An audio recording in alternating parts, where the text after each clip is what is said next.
Hello friends and welcome to my channel. मेरा नाम डिम्पल है और सबसे पहले big big big thank you उन सबको जिन्होंने मेरे लास्ट वीडियोस में कमेंट किया है, लाइक किया है, इतनी अच्छी चीज़ें बोली हैं और उस वजह से मैंने जो कमेंट्स पढ़े थे सबसे ज़्यादा डिमांड में था कि इंग्लिश स्ट्रैटेजी पे वीडियो बनाया जाए, तो आज हम वही डिस्कस करेंगे।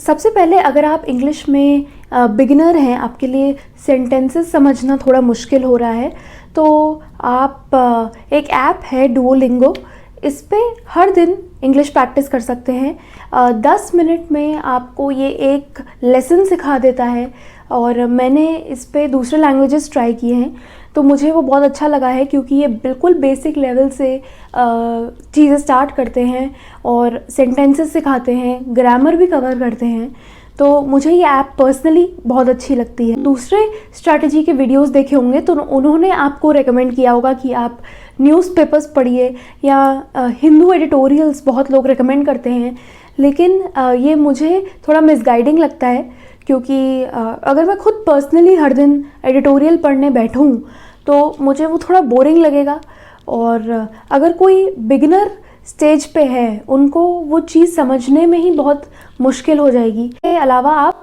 नॉवेल्स पढ़ सकते हैं, आप बुक्स पढ़ सकते हैं, क्योंकि जब मैं स्कूल में थी तब मेरी भी इंग्लिश थोड़ी वीक थी और तब मैंने नॉवेल पढ़ना स्टार्ट किया था, और आप अगर 2-3 नॉवेल्स भी पढ़ लेंगे आपको अच्छा खासा डिफरेंस दिखेगा अपने लैंग्वेज और ग्रामर पे।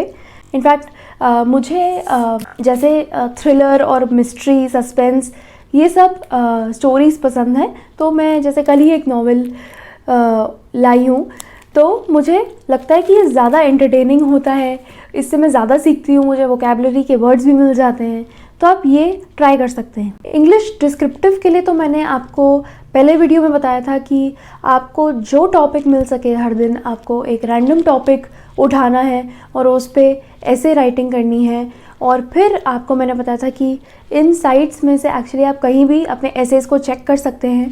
इसके अलावा चैट जीपीटी पे भी आप अपना ऐसे कॉपी पेस्ट करके अपने एरर्स को ढूंढ सकते हैं, और अगर आपके पास थोड़ा टाइम हो तो वही टॉपिक जैसे आपने लिया हो, फॉर एग्जांपल आपका टॉपिक था माई स्कूल, उस पर आपने लिखा, तो उस पर आप चैट जीपीटी से भी कह सकते हैं कि आपके लिए वो एक ऐसे लिखे, और आप कंपेयर कर सकते हैं कि ऐसे क्या पॉइंट्स हैं जो आप अपने ऐसे में लिख सकते थे। इससे आपकी क्रिएटिविटी स्ट्रॉन्ग होगी, और जब आप खुद डिस्क्रिप्टिव लिख रहे होंगे एक दिन आपको वो डिफरेंस दिखेगा आपके सोच में, आपके सेंटेंसेस में, आपके पूरे आइडिया पे जो आप जिस पे ऐसे लिखते हैं। ग्रामर की बात की जाए तो आपका सबसे इम्पॉर्टेंट टॉपिक बनता है टेंसेस और सब्जेक्ट वर्ब अग्रीमेंट। तो सब्जेक्ट वर्ब अग्रीमेंट में ऐसा होता है, जो आपका सेंटेंस है उसके सब्जेक्ट के हिसाब से आपको उसका वर्ब चुनना पड़ता है। तो सब्जेक्ट आपके सेंटेंस का हीरो है जिसके बारे में बात हो रही है, और वो क्या कर रहा है, उसकी क्रिया वो वर्ब हो गई। तो अगर आपका जो सब्जेक्ट है वो सिंगुलर है या एक यूनिट का है तो आप उसमें सिंगुलर वर्ब यूज़ करते हैं। मोस्टली ये सिंगुलर वर्ब एस से एंड होता है, और अगर आपका प्लूरल सब्जेक्ट है तो उस पर आप प्लूरल वर्ब लगाएंगे जो एस से एंड नहीं होता है। तो आपको ये रूल याद रखना है, और आपका जो एरर डिटेक्शन आएगा या क्लोज टेस्ट आएगा उसमें ये रूल अप्लाई होता है। इसके अलावा टेंसेस में आपको पता है बेसिक टेंसेस में पास्ट, प्रेजेंट और फ्यूचर आता है, बस उसके अंदर ही आपको past perfect continuous, perfect continuous ये वर्ड्स सुनने को मिलते हैं। तो आपको इसको समझने के लिए भी एक एग्जाम्पल सेंटेंस लेना पड़ेगा और उस हिसाब से देखना पड़ेगा कि उसको हम प्रेजेंट में कैसे लिखते हैं, प्रेजेंट कंटिन्यूस में कैसे लिखते हैं, प्रेजेंट परफेक्ट कंटिन्यूस में कैसे लिखते हैं और प्रेजेंट परफेक्ट में कैसे लिखते हैं। तो आप हर दिन एक टॉपिक लेके उसको अच्छे से समझ लेंगे तो आपका जो ग्रामर पोर्शन है वो बहुत जल्दी कवर हो जाएगा। तो आप एक टॉपिक उठाइए हर दिन और उसको 2-3 दिन प्रैक्टिस करिए। इस हिसाब से जो 8 पार्ट्स ऑफ स्पीच होते हैं, ग्रामर मोस्टली इसी में कवर्ड होता है। अगर हम एक सेंटेंस देखें तो इसमें जो चीज़ें हैं, जो कलर कोडेड वर्ड्स हैं, वो ये पार्ट्स ऑफ स्पीच में आते हैं ग्रामर के। तो आपको ये पता होना चाहिए कि सेंटेंस में जो वर्ड हम देख रहे हैं वो कौन सा पार्ट ऑफ स्पीच है ग्रामर का। वो नाउन हो सकता है, वर्ब, एडवर्ब, एडजेक्टिव, वो कुछ भी हो सकता है। इसका आइडिया लेने के लिए आपको ग्रामर प्रैक्टिस करनी पड़ेगी, और आप ये कर लेंगे और इसके बेसिक पढ़ लेंगे तो आपके इंग्लिश में कैसे मार्क्स आते हैं आप देखिएगा। सबसे पहले हम बात करेंगे रीडिंग कॉम्प्रिहेंशन की। पैसेजेस के 10 क्वेश्चंस बनते हैं प्री में, और 15 मार्क तक के क्वेश्चन आ सकते हैं आपके मेंस में। आपका आरसी सबसे स्कोरिंग और कम रिस्क वाला टॉपिक होता है, क्योंकि आंसर्स आपको पैसेज में ही मिल जाते हैं। आंसर्स आपकी आंखों के आगे ही होते हैं, बस उनको ढूंढना पड़ता है जल्दी से।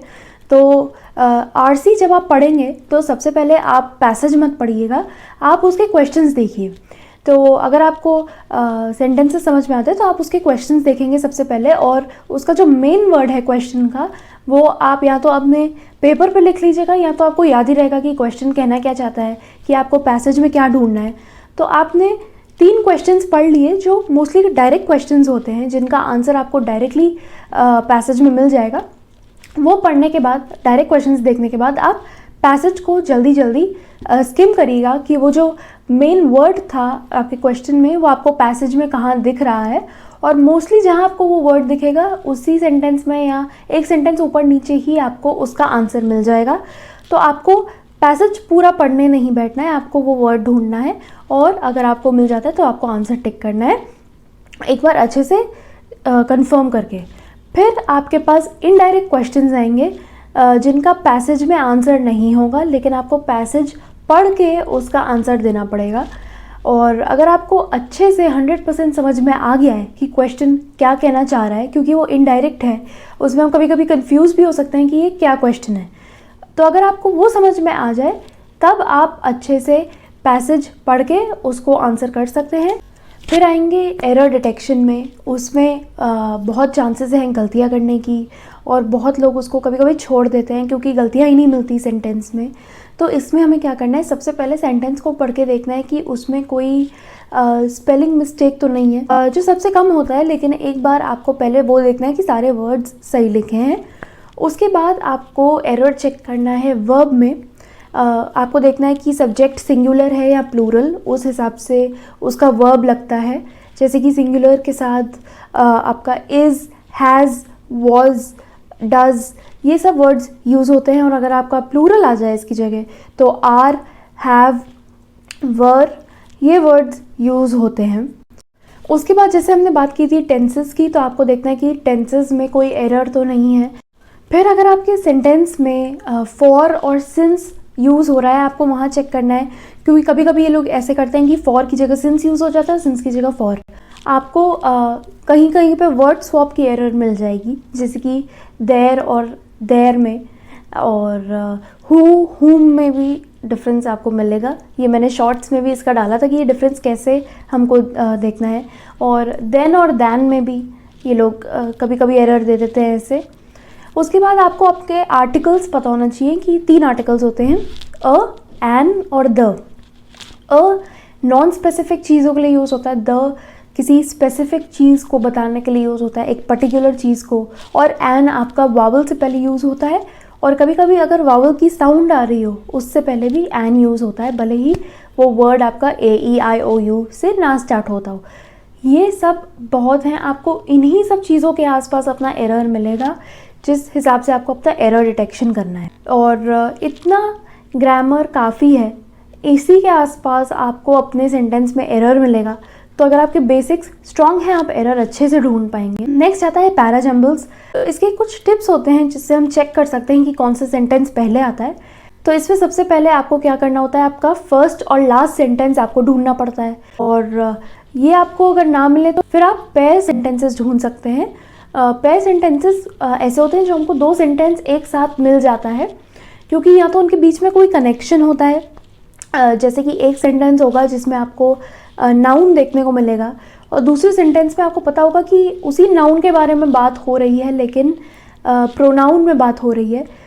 जैसे अगर कोई कैरेक्टर का नाम लिया गया है दूसरे सेंटेंस में, उसको ही बुलाया जाएगा या शी बुलाया जाएगा, तो आपको पता होता है कि किस नाउन के बारे में प्रोनाउन दिया गया है, या किसको डिस्क्राइब करके एडजेक्टिव दिया गया है।